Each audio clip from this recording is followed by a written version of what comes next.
Une fois en Centrafrique, comme tout manager des opérations, je visitais nos différentes activités sur le terrain.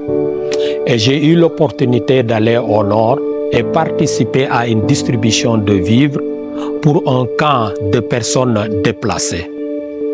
Durant la distribution, j'ai observé une femme qui avait reçu ses vivres, mais aussi en même temps le super céréales pour ses enfants. Cette femme était accompagnée de 3 enfants dont le plus âgé n'avait pas plus de 6 ans.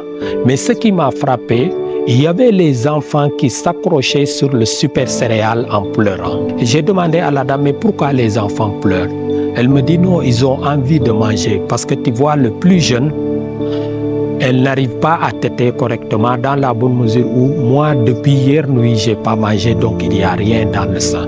Je suis en train de partir comme ça pour préparer pour eux parce que je suis seul. Mon mari a été tué lors d'une attaque des groupes armés dans mon village et c'est pour cela que je m'étais déplacé ici avec les 3 enfants.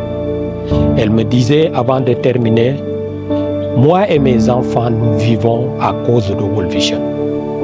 Elle a baissé la tête en versant des larmes. Cela m'avait profondément frappé. Et j'avais ce sentiment de compassion envers ces personnes très vulnérables, ces déplacés. Et je me suis dit au fond de mon cœur, il y a nécessité de rester dans l'humanitaire. Aussi longtemps que je me souvienne, j'ai toujours voulu être au service des enfants, des pauvres, de l'humanité en quelque sorte, à l'instar de Mère Teresa au service des pauvres. Il était une fois un jeune garçon de 12 ans appelé Sambasi qui était sur le point de perdre la vue au niveau de ses désirs. Par l'intermédiaire du programme de parrainage, avec le soutien de son parrain et de toute l'équipe de l'ADP, il a pu subir une opération qui lui a permis de recouvrer la vue sur un de ses yeux. Aujourd'hui, Samba est un garçon accompli, qui est professeur et qui sert sa communauté.